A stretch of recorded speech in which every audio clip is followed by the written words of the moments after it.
Good evening, everyone. Thank you so much for joining us virtually for our Autumn Nautical Night speaker event. I thank you for your patience with the switch to virtual. It was an unfortunate switch, but we felt the best step forward given the current climate. A little bit of housekeeping before we get started.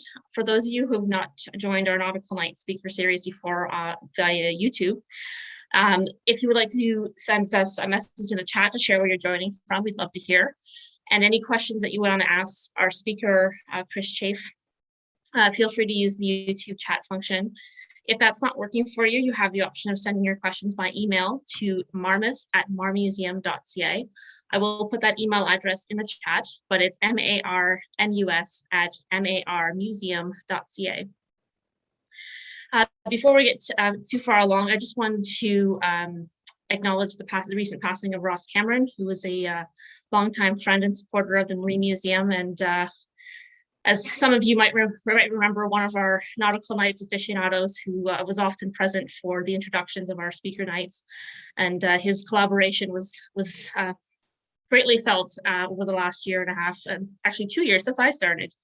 And so his passing is with sad news for anyone who hasn't heard. And we wish that the Marine Museum offers their condolences to Ross and his family, to Ross's family. For those of you who've not joined one of our speaker nights before, I'd like to welcome you. This is our going into our 5th year of Nautical Nights, and it's been a great journey for myself, and I think a lot of the attendees along the way. Lots of different topics and wonderful speakers. And so the Marine Museum, in partnership with Kingston Yacht Club, is very pleased to welcome our speaker this evening, Chris Chafe, who is the Executive Director of Tall Ships Expeditions Canada, St. Lawrence to Brigantine. I'm sure I've got that name wrong, so I'm going to let him correct me in a few minutes. I always get that mixed up. But as many of you know, this particular presentation is also recognizing another longtime friend of the museum, the passing of Francis MacLachlan earlier this year. We fondly recall the life and contributions of one of the museum's longtime members, an avid sailor, ship designer, builder, and visionary. Francis leaves a legacy surpassing the artifacts in our collection and the stories we've collected from newspapers. His most lasting contributions, built on the National Historic Site we've come to love, will educate and inspire generations for all across Canada. And that's a little bit what Chris is going to be speaking about this evening. Tall Ships Expeditions Canada is a youth-focused organization that provides people from across Canada with an opportunity to explore their own capabilities and learn essential life skills through an experiential outdoor adventure program while sailing aboard Canada's original tall ship, St. Lawrence II. The programs are designed to foster teamwork, build community, and encourage cooperative effort between participants. By connecting people with the natural world through tactile experiences, they are growing a better understanding of both the power and fragility of nature. Their participants' exposure to personal challenges, new experiences, diverse cultures, and rugged geography allows them to redefine their boundaries and provides them with essential life skills while creating lasting friendships and memories. And certainly a lot of envious spectators from the land. I can count myself among them. So without further ado, I'd like to welcome Chris Chafe to the screen. Thank you, Chris, so much for joining us this evening. Just getting him to unmute there. Okay, there we go. I did it. There's too much technology happening in this room for me. Thanks so much for having me tonight. I'd like to pass my my condolences, the condolences of the organization onto Ross's family as well. Ross was a board member at Brigantine for a time. It's very unfortunate news, so we're definitely saddened by his passing. So I'm down here in the Brigantine office at Portsmouth Olympic Harbor. I'm looking up at the screen where I see myself and Michelle, not at the computer, which is where the camera is. So sorry about that. It's just a weird thing for me to adjust to. Also, you may hear the sounds of the vaccination clinic, which is occurring right through that wall. So if at any point you hear crying that's what's happening. So don't panic. It's okay. Anyhow, I'm going to switch to a slideshow hopefully now, and I'll start my little talk this evening. So hopefully this works.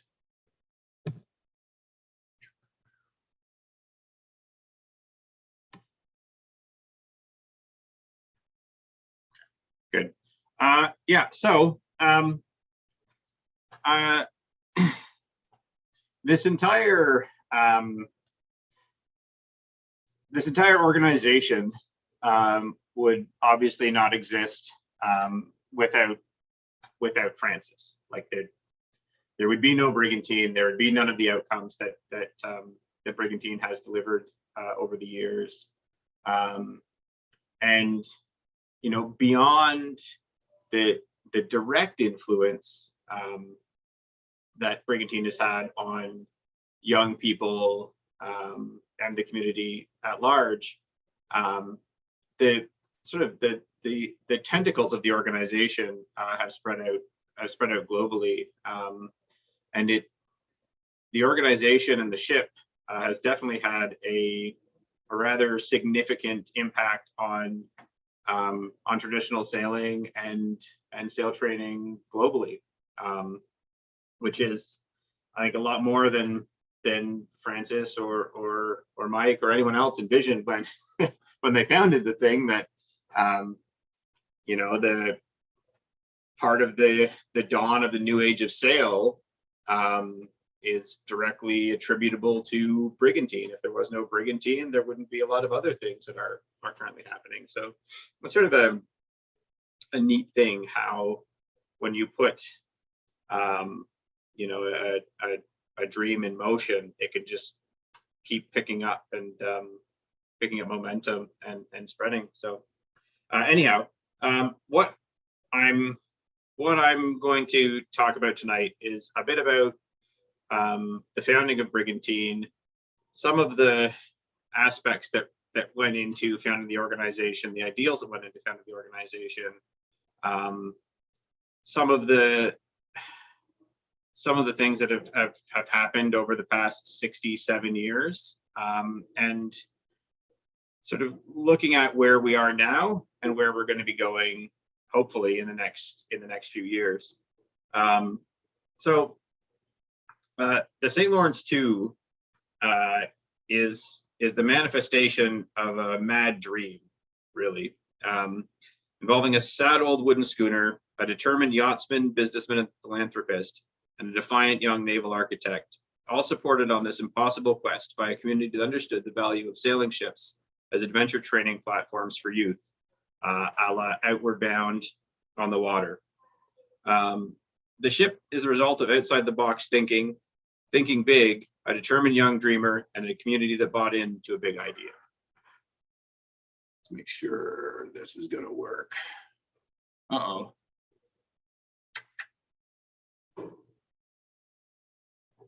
My slides are not switching.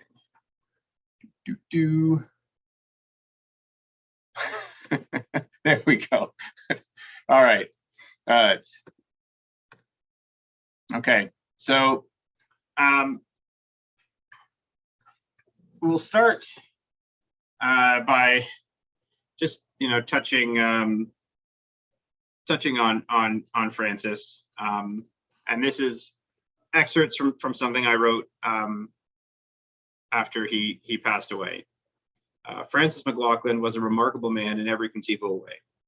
He was talented, smart as a whip, in possession of a quick wit, and also humble, down to earth, and as genuine as they come, with the occasional penchant for self-depreciating humor. He usually referred to himself as the old timer, and the ship is the old tub. He dreamed up the St. Lawrence II with ample influence from Irving Johnson's Brigantine Yankee.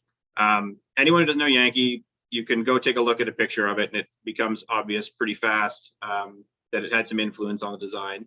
To provide personal development training for the youth in the Kingston region, and was the ship's first captain. He once told me, the biggest boat I'd commanded before the St. Lawrence II was a Lightning, which may explain some of the early images of the ship that illustrate what happens when you sail a small brigantine as you may a dinghy. Francis was salt of the earth, and that was something that permeated his approach to our ship. She was made purposefully complex and lacking in mechanical aids to require teamwork and provide ample opportunity for problem solving. She gives you everything you need and nothing you don't, to allow for participants to experience a more fundamental way of life, where connection to one another in the natural world and reflective activities are prioritized over gizmos and gadgets. So from that, I'm gonna read a little bit from this talk that Francis gave in 1964, entitled "An Amateur Sail Training Program." This just touches on the training philosophy.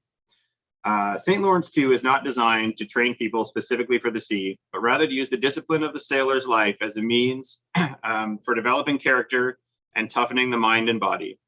The argument in favor of this sort of training need not be put forward here. Even if a boy never sets foot on board the ship again, he will derive the benefits from being for a while a working member of a sailing vessel's crew. He stands watch, day or night, does his share of the dangerous and exciting work aloft, whatever the weather, stands his trick at the wheel, and has his cleaning and routine duties to perform. He must learn to live at close quarters with his fellows. Then, too, he must make his own entertainment. There is no TV or private radio. The ship has a small library of good books to encourage reading. Since mother is far away, the cadet has to do his own laundering and mending. Life aboard such a vessel is a good teacher. I love that part. The only other thing I always enjoy about this is just this little segment here. The use of the engine is considered quite unsporting. So it's funny to me how, over 60 years on, a lot of that still rings true, and a lot of the other things touched on in this talk are things that still happen on MacLachlan Brigantines to this day. So I think the longevity of it is pretty impressive. So I'm going to go back to there's probably some artistic license here, just so everybody is aware. If there's like historical inaccuracies, I apologize. This is just going back to sort of try and set the scene for the founding of Brigantine Incorporated and the push behind getting the organization founded. All right, so it starts at the Sea Cadet Camp on Georgian Bay in the 1940s, I think 1942, but I don't know, where young Francis was quite excited to sail the attending naval ship, the HMCS Oriole. He managed to get aboard and get a photo at the helm, which there he is, but was quite annoyed he could that only enlisted officers could actually sail the ship. As Francis has described himself as a bad little boy who never wanted to eat his vegetables, he took that defiant spirit, and that's part of what brought St. Lawrence II into being. If he couldn't sail their boat, well then he just built his own. So it's the fall of 1952, and you're on a foggy beach in New Brunswick. There's an old schooner resting on her chine, a bit of a sad sight.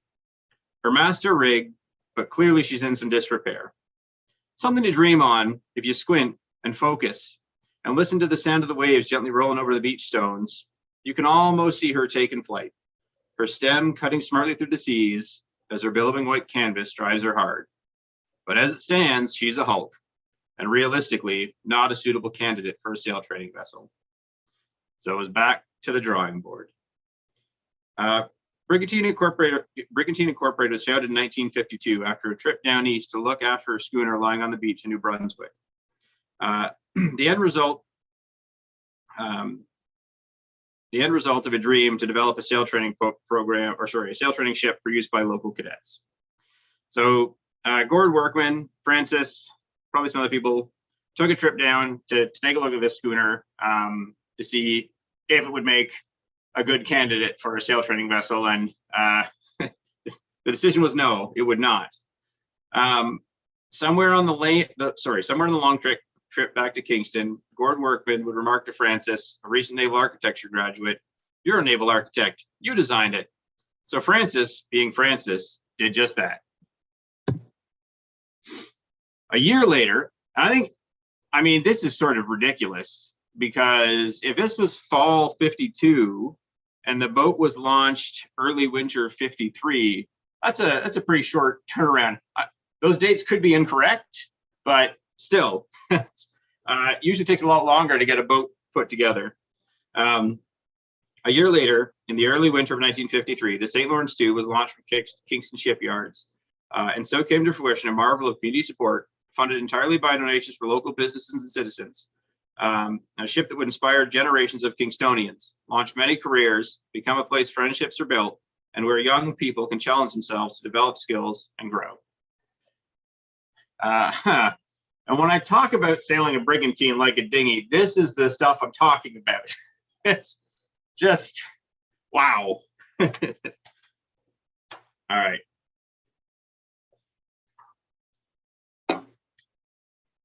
So I touched a little bit on oh, sorry, there's a little video. I'll play the little video for everybody here. This is just a little warm up for where the organization is at these days.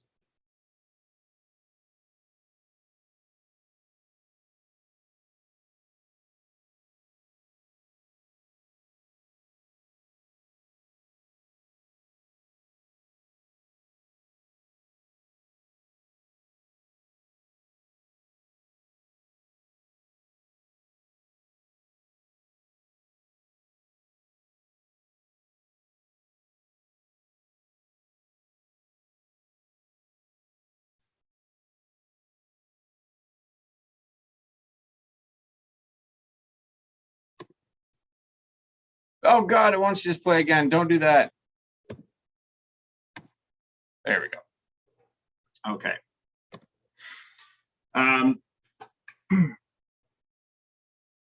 Yeah, did you see the belugas? That was so great. That was the first time we went past, well, the first time I took St. Lawrence II past the Saguenay back in 2014, it was just beluga mania. And every single time I've gone past after that, 0 belugas.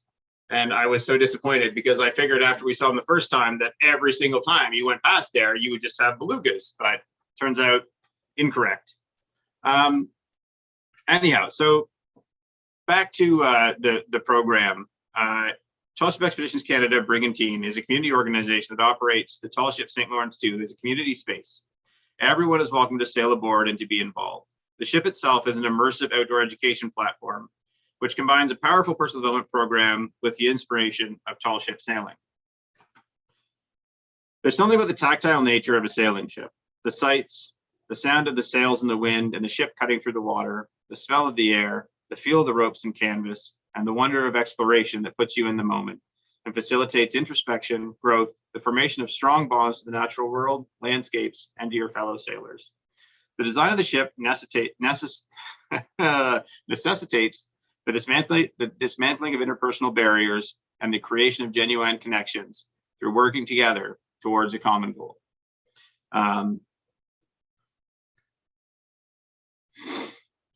There's an authenticity and an honesty that a sailing ship creates that is truly unique and allows for deep, powerful, and sustained personal growth. And this is, it is something that I see every year, and never ceases to amaze me. The changes that you see in young people who are involved in the program. Even if it's just a week, it can really be near night and day. The heart of our youth program has remained essentially unchanged for over 60 years. It's a peer-led program that facilitates transformations of a group of young people into a crew by taking them to sea on a tall ship or lake, teaching them how to sail, and then having the group assume responsibility for operating the ship, sailing, maintenance, navigating, cooking, and cleaning. So I wrote this, I don't know how long ago, not very long, not all that long ago, but it's just something I wrote before I read what Francis had written in '64, and it's almost the same thing, like really very little has changed. We provide them with the training, tools, and support needed to achieve their goals successfully, but it's up to them to make it a reality. It works very well. The concept is so simple and so straightforward. It's so foundational that it doesn't need much adoration. Look at these happy guys. That was a beautiful day of sailing in this picture. That's, I think that's Long Island Sound. Like probably one of the nicest days of sailing I've had on the boat. Just absolutely pristine conditions. So one of the things I like to use as a descriptor for the organization is the rock tumbler metaphor. And I don't know if anyone is familiar with it or not, but essentially, if you know what a rock tumbler is, you take a bunch of jagged rocks and you put them in the rock tumbler with grit, and they get, you know, sort of smashed about, and the grit does its thing. And after a while, you put them back out and they're all polished up. So, you know, outdoor education programs function in a pretty similar way. So, you know, our program wouldn't work if it was a cruise. You wouldn't get the benefits if, you know, you had all the luxuries, and if you had the, you know, television or the internet and your Crave and all that other stuff. It would take away from the experience. So that the roughing it aspect that is just built into the St. Lawrence too, and built into the programming is a hugely important part of the outcomes that we're able to produce for young people and for people who get involved in the programming. So yeah, so that's how the program operates. Sorry.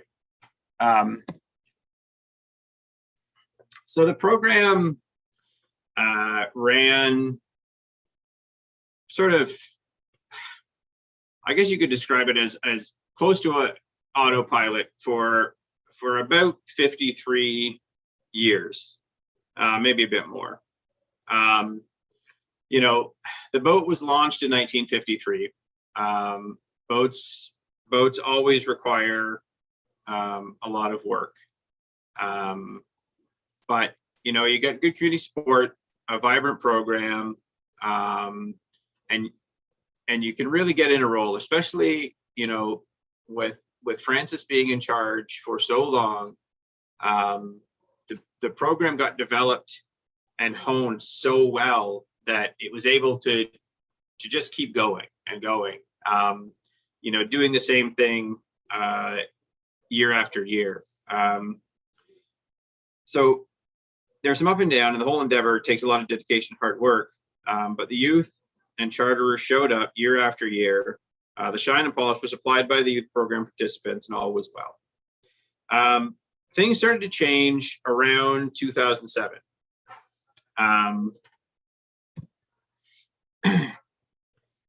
So on the heels of a very robust period from 1997 to 2007, Transport Canada, in response to an incident on a foreign flag sailing ship, moved very quickly to bring sail training vessels in Canada under their regulatory regime. An industry that had been self-regulating was suddenly jammed into a regulation that had never concerned itself much with sailing vessels engaged in outdoor recreation and personal development programming. There's a lot of consternation and misunderstanding on both sides due to the sudden, and it must be said, poorly planned implementation of a half-finished standard. So sail training vessels for the longest time were self-regulated. And the idea was that there was a national body that would develop standards. Those standards would be applied across the fleet, and that they were considered private yachts so long as there weren't incidents, and so long as a high standard of care was maintained. This all changed after a rather high-profile, very unfortunate accident on a foreign flag ship. And I worked for Toronto Brigantine in 2007 when all this happened, and we had the STV Pathfinder in Toronto Dry Dock for some hull work, and Transport Canada showed up, and we had no idea what they were doing or who they were or what they wanted, and it was just really not well handled, and there was a lot of misunderstanding. And you know, from a regulatory standpoint, you have an organization that's used to mandating tugboats and freighters and workboats and nothing that has sails really, and you know, things that exist to make profit, right? They're businesses, whereas the sail training fleet, pretty much top to bottom, are charitable organizations. So it just created an awful lot of issues. This is a great shot. Look at that, looking good. The sudden immersion into an ill-fitting regulatory regime, one that was never intended for a ship such as the St. Lawrence II, and many requirements that we'd never worked to, shocked the organization and plunged into a years-long period of uncertainty. As honestly, we didn't know if we were just going to get shut down. My first year as captain, I was pretty sure that they were just going to tell us we couldn't operate.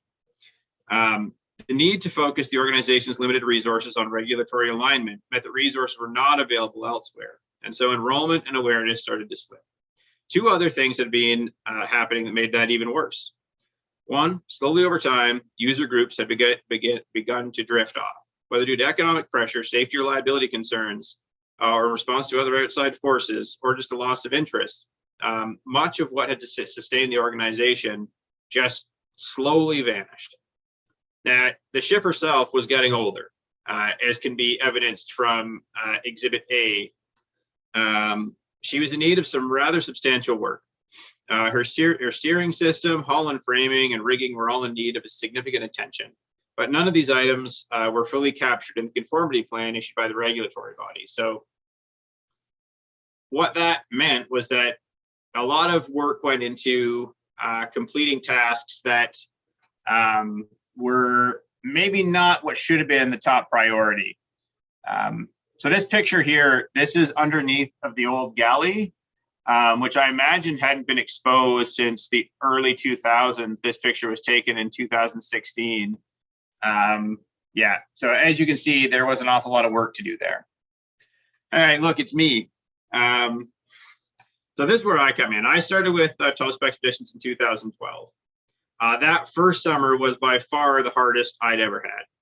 We had incredibly low patronage, Transport Canada breathing it down our neck, a crumbled youth development program, and a ship that was in need of significant work. That summer, we had a total of 20 participants all summer, reflecting a total of 100 sea days of a total of almost 700 sea days available that summer.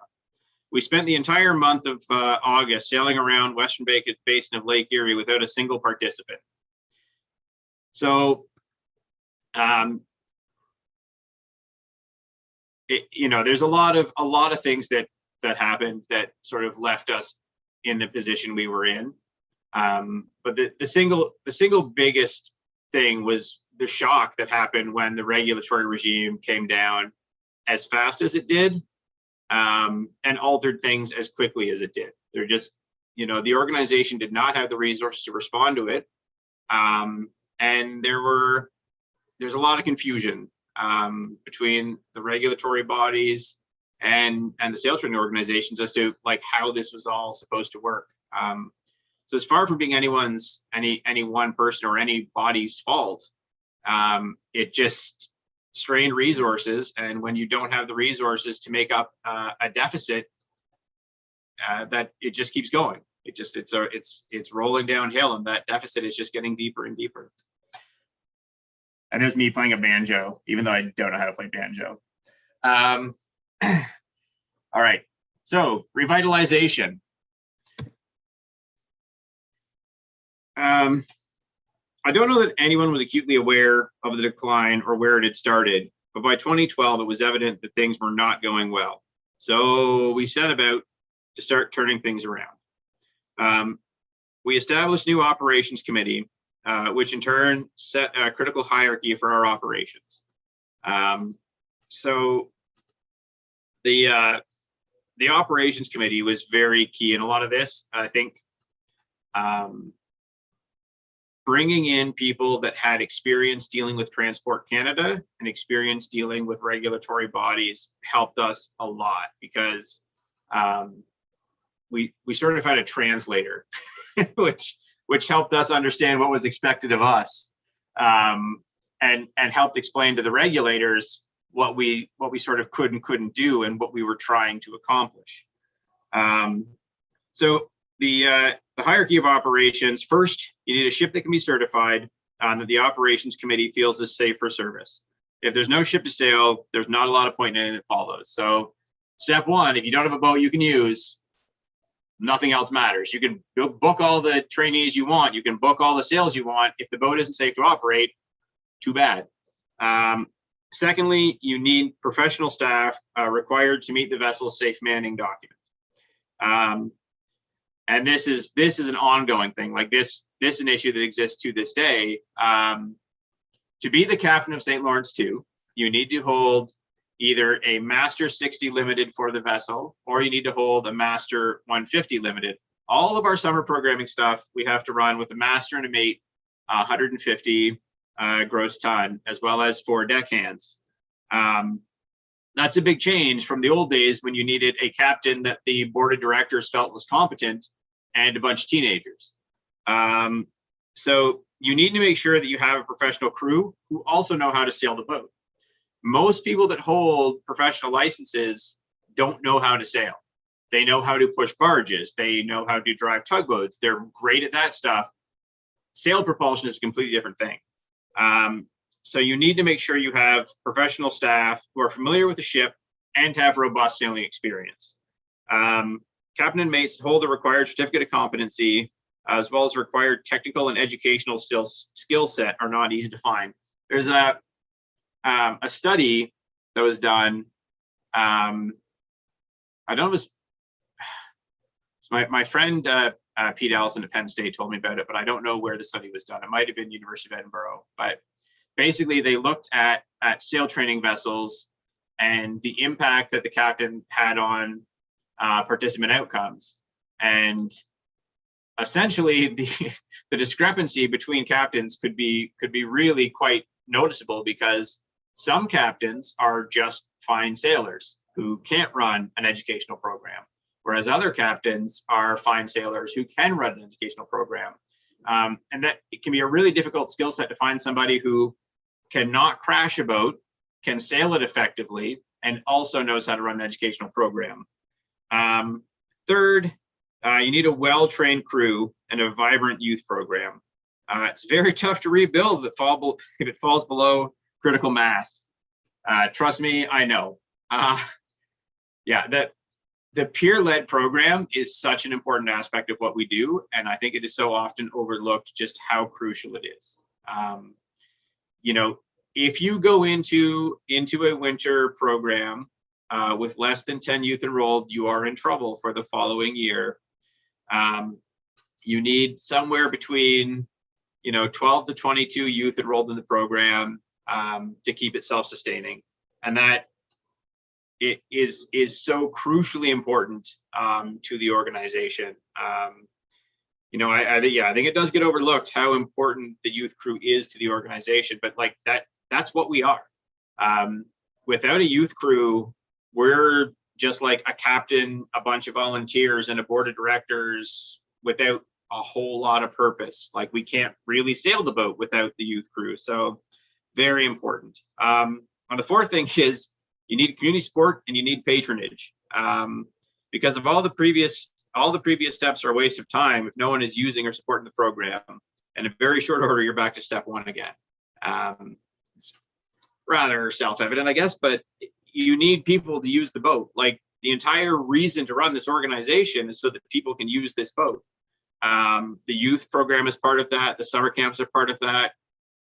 Charters are part of that. Public sales are part of that. You need people on the boat. Like, that's the end of the day. What it's all about is having people out on the boat, taking part in programming, and using the thing, because when it sits tied to the dock, it's not doing a whole lot of good for anyone. I guess it's nice to look at, but yeah, it's not really what it's for.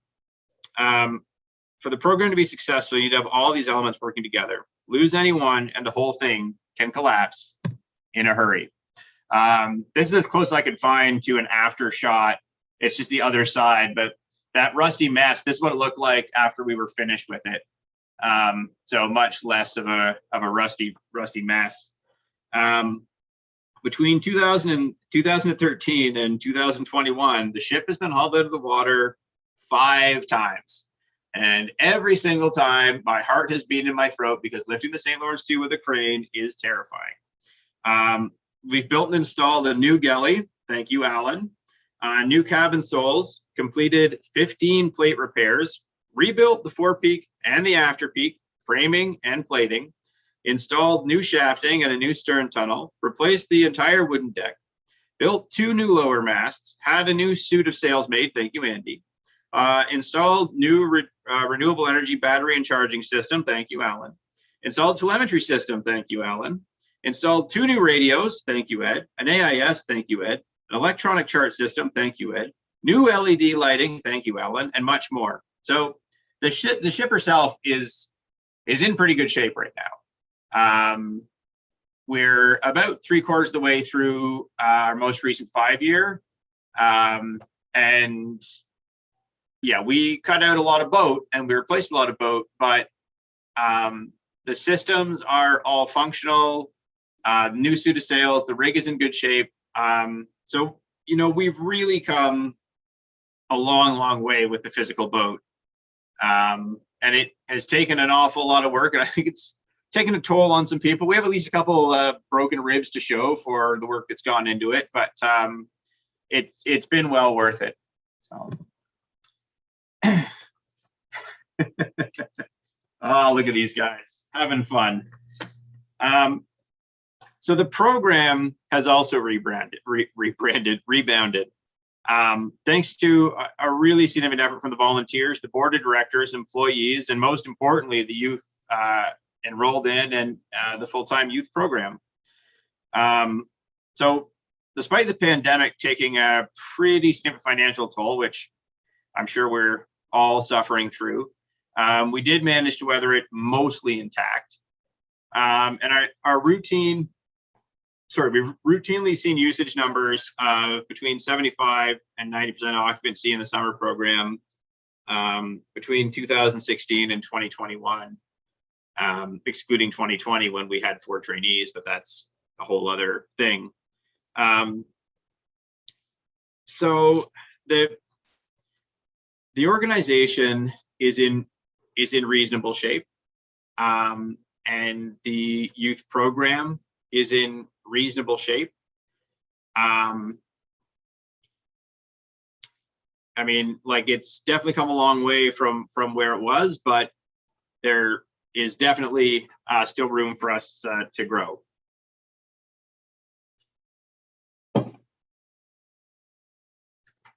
That's I think that's a 2015 photo, maybe something like that.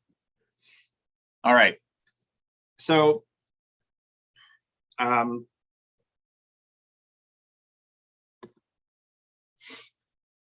when Francis passed away last April, it was, I think, yeah, I don't know if wake up call is the right way to say it, but I think the organization, despite being excited about what was happening, excited about the future, had sort of started to feel sorry for itself. You know, like we had built so much momentum going into summer 2022. We would have been over occupancy that summer. So if summer 2020 had have gone ahead, every single sale we did would have had a wait list, which had not happened since, you know, the mid 2000s. So, you know, everybody had that for sure. But you know, I definitely, personally, I think organizationally, we felt pretty sorry for ourselves. So Francis passing away this past April hit us hard. We'd come through the first pandemic summer in 2020, during which we managed to sail a bit, and we were deeply involved in developing COVID safety plans and worrying about whether or not we'd be able to deliver our summer 2021 program. Losing the man who was the philosophical bedrock of the organization was a wake-up call. We'd gotten so mired in self-defeat, we were just going through the motions, and I think probably feeling pretty sorry for ourselves. We worked so hard getting the ship back in order and rebuilding our Youth at Sea summer camp programs, only to lose an entire season, and we're wrestling with the specter of losing another.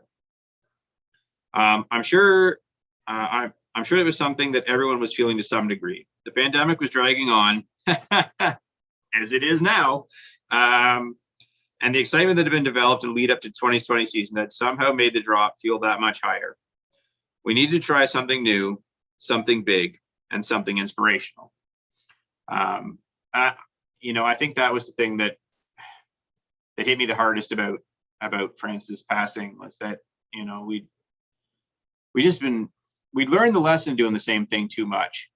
And then we were just doing the same thing too much again. And,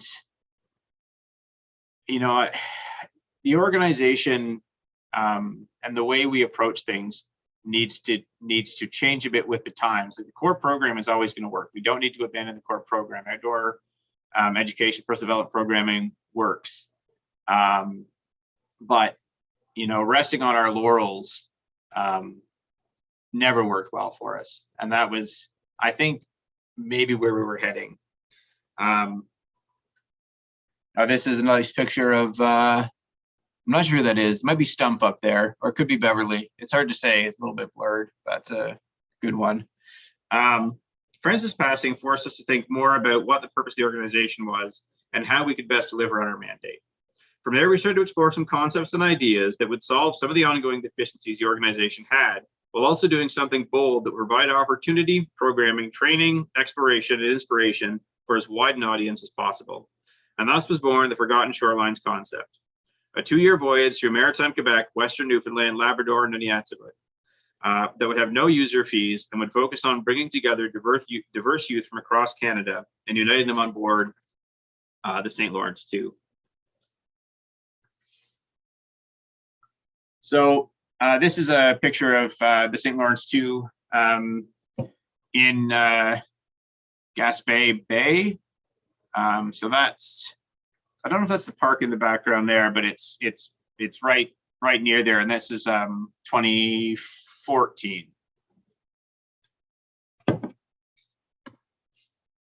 The Forgotten Shores Expedition will deliver life-changing youth expeditions, programming, job skills development, interactive media, artistic projects, and educational components aimed to strengthen cultural ties between Canadian youth by fostering a sense of unity through the exploration of our shared shorelines and seascapes, culture, heritage, and future. The project will bring together youth from our home region of Kingston, Ottawa, Toronto, Montreal, with youth from Maritime Quebec, Labrador, Newfoundland, Nunatsiavut, as well as coast to coast across Canada. This is, what do you call it? Forion in the background there. So that's coming around the end of the peninsula. So to the left there is that's Gaspé, Bay de Gaspé. The focus regions for the voyage are Maritime Quebec, Labrador, Newfoundland, and Nunatsiavut, specifically the St. Lawrence River, Gaspé, the coast of Labrador, Nunatsiavut, and the west coast of Newfoundland. The exceptional seascapes and landscapes, cultural uniqueness and importance and heritage of these regions makes it a very special expedition. Through the exploration and appreciation of the geography, culture, and history of these inspirational places and people, we will challenge participants to consider the complexities and nuances of the history of our nation through a wide cross-section of perspectives, by relating their experiences in the project to their own lives and communities. That's the undercurrent that flows through the entire project, the theme of community, what that means on both the local, provincial, and national scale, and how to bridge our differences and reconcile injustices, exploring our paths through immersive and interactive experiences to find positive paths forward. This is per se, again in 2014. So we've done the Maritimes twice in the past 8 years, 9 years, 8 years. So it's something that, you know, is not a completely wild and wacky idea for us to go spend some time out east. What is a little bit wild and wacky for us is the idea of focusing on not having any aspect of a pay-per-use program. And I think that's really important for making sure that the program is as accessible as possible to people who would otherwise not have the opportunity to access that program. And as part of this, we are going to have to spend you know, time and energy making sure that we do everything we can to sort of identify the youth who are going to get the most out of the experience, and to make sure that the experience itself is as meaningful as possible. Which is, you know, every summer we do meaningful things, but you know, this is a way to challenge ourselves and to provide something that has there's a few more layers to it versus what we would normally do. Here's say, look at the hole in the rock. What a time. Oh, there's Confederation Bridge right there. Good times. You can see a fishing boat there. See that right there? I don't know how many people have sailed under the Confederation Bridge. So the first time I ever sailed there was on St. Lawrence 2. And I was flabbergasted by how many pot floats there were. And like, I'd just never seen anything like it. Then a few years later, we sailed down to Maine, and I realized that the Northumberland Strait was wide open comparatively. But yeah, there's Confederation Bridge. So the focus areas for the Forgotten Shores expeditions will be cultural and historical immersion in Maritime Quebec, Labrador, Newfoundland, and Nunatsiavut to allow participants both aboard and ashore to develop an appreciation of Canada's diversity and to forge bonds among youth from across Canada. Part of that comes from the programming that we run with the ILIC Fund, which is a fund that provides personal development experiences for Inuit youth from Nunavut.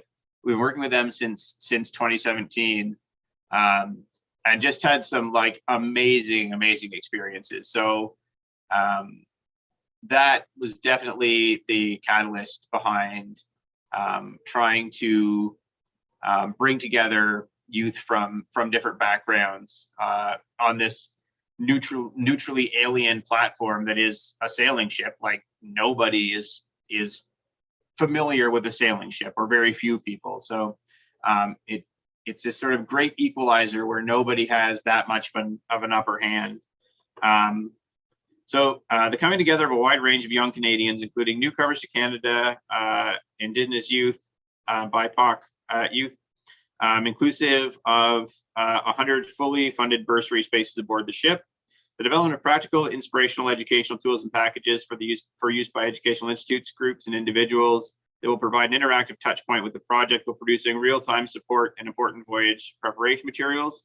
We had an awesome student from Queens who helped develop some of the framework for that. The creation of job, skill, and career development programming focused on trades, heritage trades, renewable energy, environmentalism, science and research, the arts, and of course, the marine industry. The development of a media portal for the project, including project website, social media channels, video content, highlighting the project, the places we visit, as well as project partners. Now that really hoping to get finally, after years of talking about it, a camera mounted on the mast that we can live stream from and like have people sail along. We have been working a little bit with an organization in Quebec that runs a tall ship called the Eco Maris, who may join us on the Quebec portion of this voyage. They, I believe, also will have a camera mounted on their mast, so it could just be like a really awesome sail along experience for people where they can just sit on their couch and not get wet and cold. Although you won't see any whales, So that'll be like the down part there. And engage with communities. We visit by providing opportunities for youth, ship tours to general public, allowing people to explore the ship and learn about the project. And there we are, sailing in the Bay of Fundy. See, it's our Nova Scotia flag there. What a place to sail. So the key outcomes we're trying to achieve: inspire youth to seek positive paths forward and to become leaders in their communities. The mitigation of substance abuse, mental health issues, and the creation of pathways out of poverty by providing meaningful programming, training, and supports. Fostering a sense of belonging, pride, understanding, compassion among youth. Job skills and career spaces for youth with emphasis on our focus region. So Labrador, Nunatsiavut, Maritime Quebec, and this region. Media and interactives that highlight the Voyage project and the focus regions. Artistic and cultural projects on meaningful scientific research that benefits the focus regions. Educational resources and tools which support the project's mission of developing an appreciation of Canada's cultural diversity, a sense of national unity, and understanding of the history and heritage of our focus regions, and ongoing outdoor education and job skills development opportunities. So I just talked a whole bunch. Basically, we're going to go spend 2 years out east, and we're going to go way out of our way to make the program much more holistic. So, you know, we always have delivered positive outcomes for youth that sail on the boat. I mean, we always do personal development programming, we do skills development, we do career development. We're just going to take all of that and sort of you know, bring it a bit more into focus, and hopefully through this, you know, be able to get some people excited and hopefully get some young people started on some really incredible paths forward through their experience on the boat. This year coming up, summer 2022, knock on wood, because who knows? We're really hoping that the Great Lakes Challenge will go ahead this year. So the Great Lakes Challenge is every 3 years, Tall Ships America puts on a series of port events that are awesome, and I would suggest everybody who has never been to a tall ship event should probably go to one, because they are a very good time. So this summer we're going to do a bit of a dry run, hopefully, and by dry run I mean definitely a wet run of the broader project. So we've sort of indicated we are planning to do a number of port events. The furthest point being Two Harbors, Minnesota, which is essentially Duluth. And so we're going to be visiting all 5 Great Lakes. But we're going to do a 30-day sail, which is pretty different for us. And that sail will be a bit of a trial run of what we're going to do in 2023 and 2024. So it'll be a sail from Midland, Ontario to Two Harbors, Minnesota to Erie, Pennsylvania. That'll go through Georgian Bay, Lake Huron, Lake Superior, Lake Michigan, and Lake Erie. So it's a bit closer to home. Everything is a bit more accessible. So we're going to try it. So we're going to be workshopping some of the concepts outlined for the Forgotten Shorelines project this summer as part of the Great Lakes Challenge 2022. So we'll be going to 4 Great Lakes on this 30-day voyage. The sail has very limited space, and applicants will be selected based on their suitability and interest in the course and the project. Successful applicants will be asked to take part in community fundraising to offset the cost of operating the ship. So this is something we're going to try this year to see how that goes. It's similar to what we were hoping to do in the years after this, where youth who apply to the program, there's no set fee. There's a fundraising goal, and we're going to support them in their fundraising to offset the cost of having them on the ship, because the ship costs money to operate. There's no way to operate the ship for free. But you know, as a charitable organization, we don't have to try and make money. We just have to try and break even. So we're just trying this approach, see how it works. And if it works well, that'd be excellent, because it really opens the door for a lot more people to get involved. The course will be aimed at youth interested in marine careers, outdoor education, as well as leadership training, and hoping to get a post-secondary institute or two involved in the program delivery. Oh goodness, where am I now? This is a shot in the Canadian Middle Channel. And I think we have Fraser up here on top of the yard for some reason. Okay. Oh, this is just this past spring. You can see the lovely new white sails looking really good. There's this this main topmast staysail here. The Knox staysail is a new concept from Andy Soper Sailmaker. So it's quite a good sail. So the Dream Big campaign is our capital fundraising campaign to support the programming that we are planning going forward and to finish the revitalization work on the ship. So, you know, the ship as it is in pretty good shape.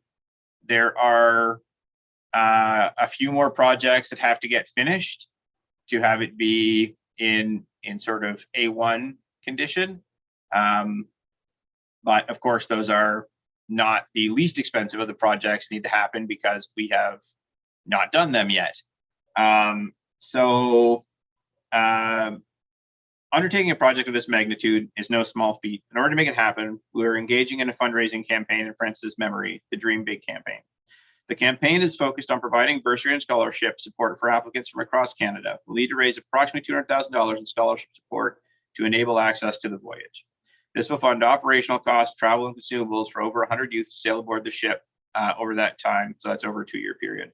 The total cost per person is less than many summer camps. It's like $1,700 a person or something like that. The other major costs are related to ongoing vessel revitalization upgrading. Our goal is to achieve a near coastal class 1 certificate of inspection. Our current certificate of inspection is a near coastal class 2. So a class 1 would allow us to go further offshore, and that would allow us to greatly broaden our scope of operations. We invested a little over $50,000 in the ship this past fall. There's about 100,000, maybe just shy of 100,000 left to finish the work. This will include 3 new spars. The timber is going to be provided by North Pacific Timber Company in Haida Gwaii. So they're a Haida-run sustainable timber company. And they'll be providing Western red cedar for new topmast, a new topsail yard, and a new main boom. That's work we'll do in-house ourselves. That's one of the ways we've managed to get a lot of this stuff done is we do an awful lot of work in-house with volunteer craftspeople. And that is just one of those things you have to do to keep an operation like this running successfully. We need to build new hatches and skylights. A new deck house will be constructed by Tom Rowe Boat Building. Windows by McLeod out of Belleville. 2 new ship's boats that are being designed and built by a board member. A new bespoke fire detection system. And a good deal of work on upgrading safety system, build systems, and technology and communications equipment. That's one of the biggest ones is communications. The further you go away, the harder it is to communicate. There we go. Oh, that's a good one. That's Scudder on Pelee Island.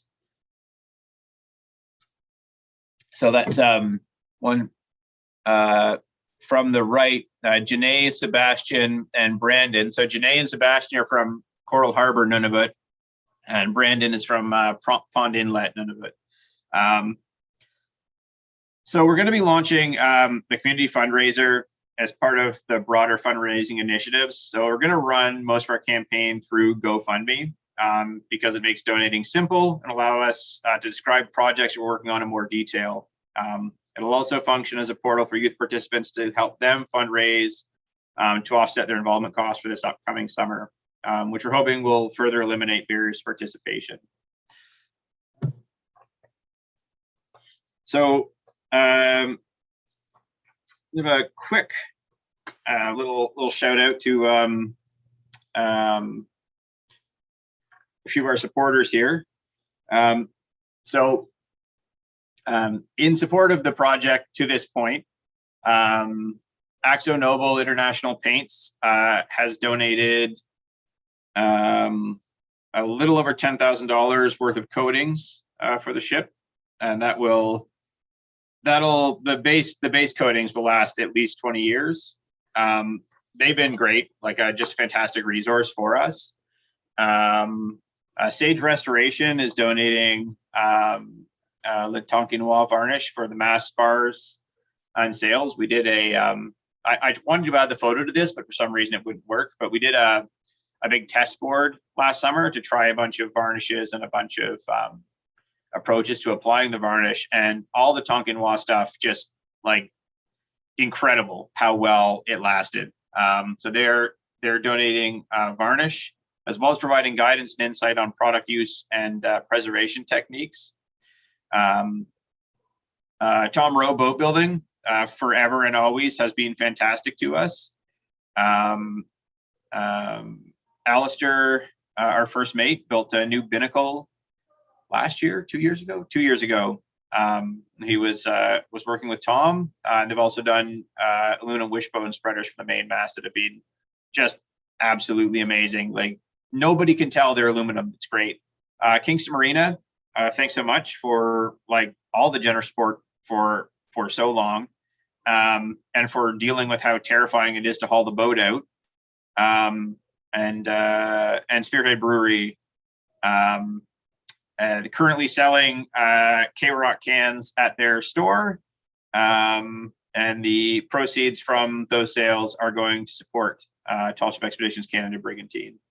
Last note, if anyone is interested in volunteering with the organization, we are always looking for volunteers, and volunteers of all sorts. We have like woodwork, varnish, mechanical stuff, electrical stuff, office stuff, voyage planning stuff, you name it.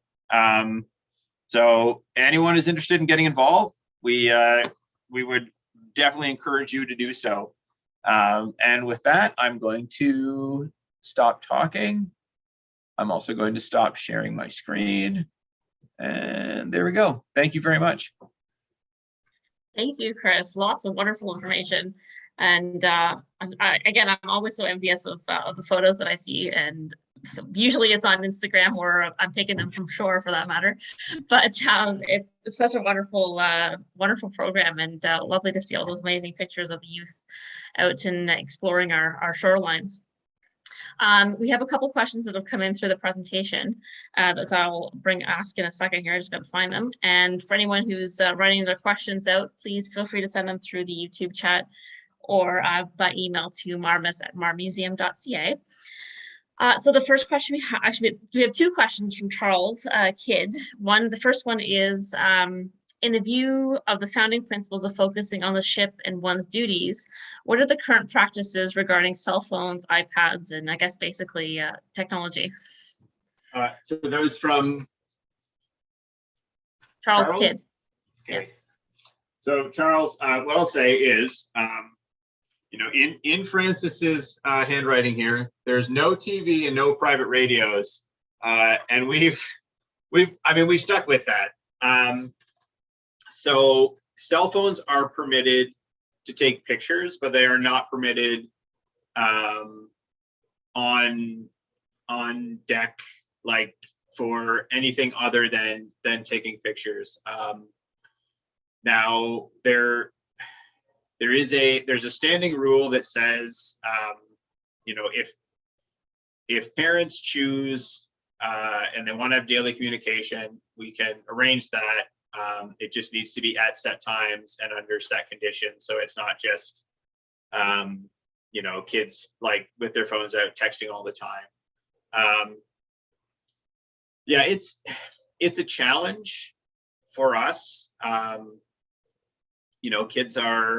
Youth are, it's just part of what they do. And like, we run it with the crew as well. Like, you'll come in here sometimes and like, instead of talking to each other, people are just like staring at their phones, and like, it's a bit tough because I'm almost as guilty as they are sometimes. But you know, the ship offers this great opportunity to get away from that stuff, and I think it detracts from the experience if you let those things happen, right? Like if there had been TVs on the boat in the 50s, for example, I don't know how you would have done that, but like it would have detracted. You know, getting away from technology is important. I think, you know, there's also sort of this specter of technology addiction. I think it's like good to be able to have that break, to be able to put it down and walk away from it for a week or whatever it is. So yeah, short answer is yes, they can have it, but it is only there so they can take pictures, because people generally don't have cameras otherwise. They may very well have missed those belugas. Exactly. Right. So the second question Charles had was, with these inexperienced youths working at these extreme heights, I guess he was referring to that one that you had looking up at the top of the upper rigging there. How do you specifically manage the risk? So, show you. So this is my training card. So there I am. So this is my tall ship access and rescue at heights course training. So we have developed, I believe it's the first course in the tall ship industry, specifically aimed at training the trainer, looking at heights access on tall ships, and looking at fall rescue on tall ships. So we have a procedure for work in the rig. We have identified anchor points. We have had our partners look at our equipment to make sure that it meets the requirements. And some of it has been custom made. There's always things you can do to improve it. But you know, we've put a lot of time and effort into making the system as safe as possible, and making sure the instruction is as thorough as possible. So I guess I hope that answers the question.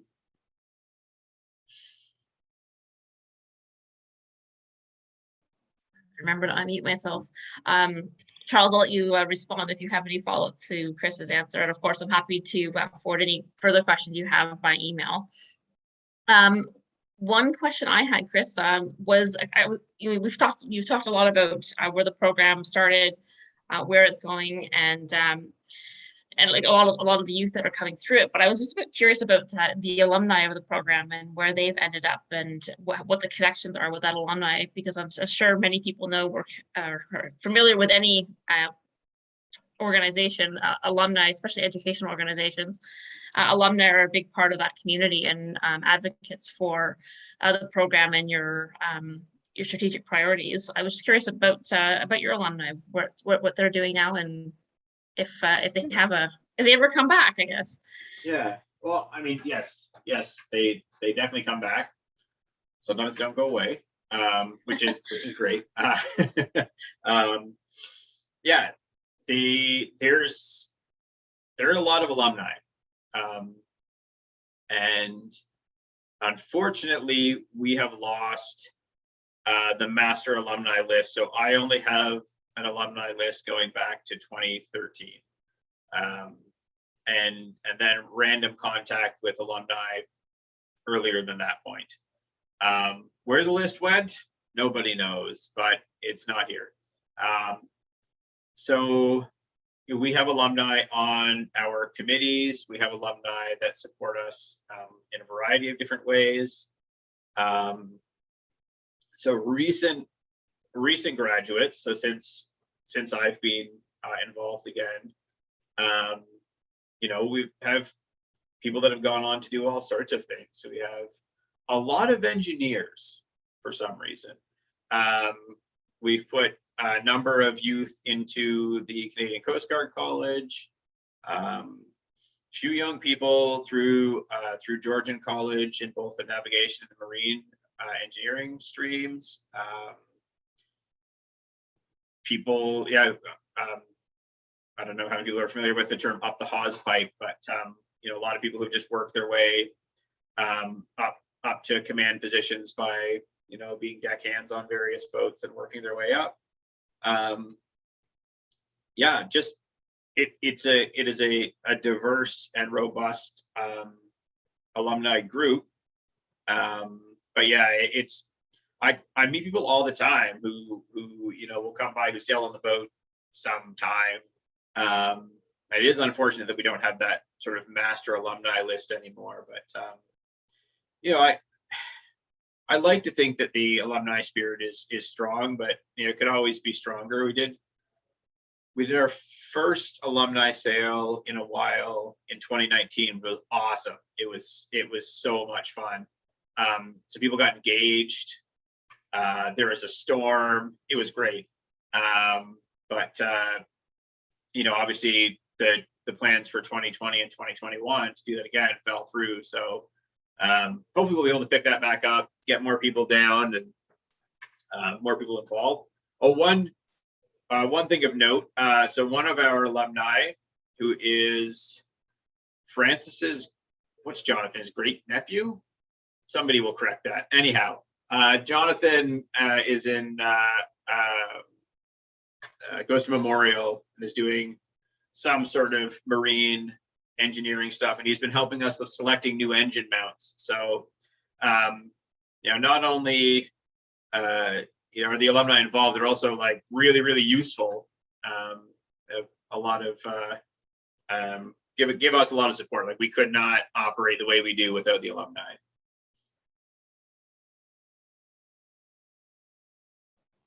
Back to unmuting. Thank you, Chris. So Charles did follow up and read it out here. Good point about the ongoing practices regarding heights. And then what about day one? So I've asked for clarification, but perhaps it's more about the day one of the sail. Regarding you'd have staff that now have the qualification, like such as yourself. So it's educating the crew from day one, I guess. Yeah. This is like, it's sort of fortuitous. So we have is the law familiarization version 2. And we also give everybody, this is the train the trainer work at heights paperwork. So before anybody can leave the deck, we have to run through the familiarization. That includes myself, the mate, everybody needs to go through it. And we need to go through the equipment because we need to make sure that the people training understand and remember how all this stuff works. So and there's a lot of aspects to it, right? Like, you know, safety in the rig is not just having procedures and having the right equipment. It's knowing how to use it. It's having a maintenance program that's going to capture issues before they become catastrophic issues. So there's a lot of aspects to it. There you go. I hope, Charles, that answered your follow-up question. So I would just, I've shared a couple of the links, Chris, that you mentioned about volunteering. And of course, if you're interested in supporting Tall Ships Expeditions Canada, that link information is in the chat. And I guess I'd just like to say thank you so much for joining us this evening. And thank you so much again for your patience in switching to virtual. It's not what we wanted to do, but I think it worked out quite well in the end. Yeah. And certainly able to share some of those, again, those wonderful photographs. I have these vague recollections of, and I don't have to ask, I just won't have to ask my parents for clarification, because I have these vague recollections of going out on a sailing ship, boat ship, in Kingston, in and around the Kingston Harbor. And I remember standing at the wheel. I just remember that much, but I have no idea what vessel it was. So I'm going to have to ask for clarification.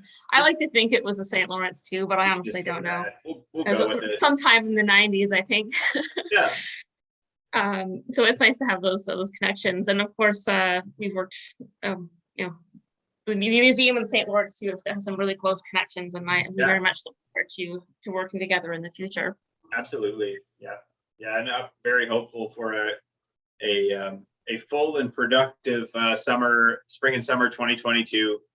So fingers crossed, because we need to get everyone needs to get back outside and back on the water. So yeah. Absolutely.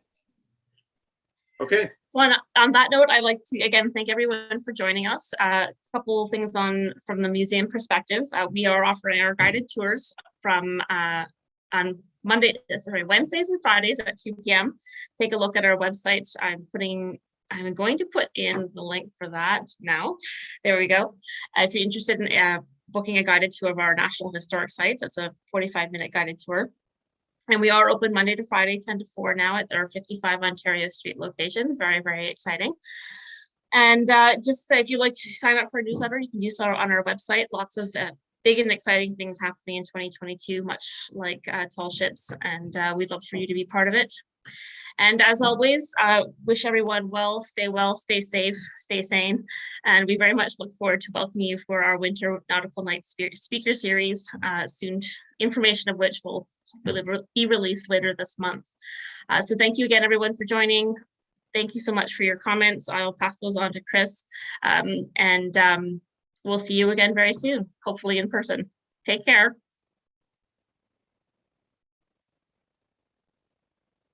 And we're done.